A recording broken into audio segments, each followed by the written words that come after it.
In this video, I'm going to show you how you can change your region on TikTok. If you find this guide helpful, consider subscribing and hitting the like button. To change your region, open the TikTok app on your device. Go to your profile by tapping your profile at the bottom right corner. Then tap on the three dots at the top right corner to open the settings menu. Click Settings and Privacy. Then tap on Account. Next, tap on Account Information.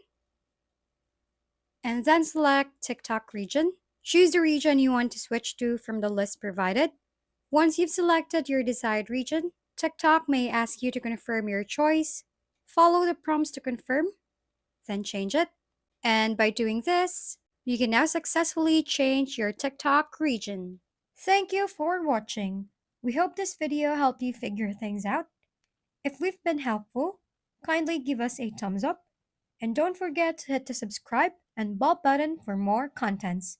For any questions and suggestions, comment down below.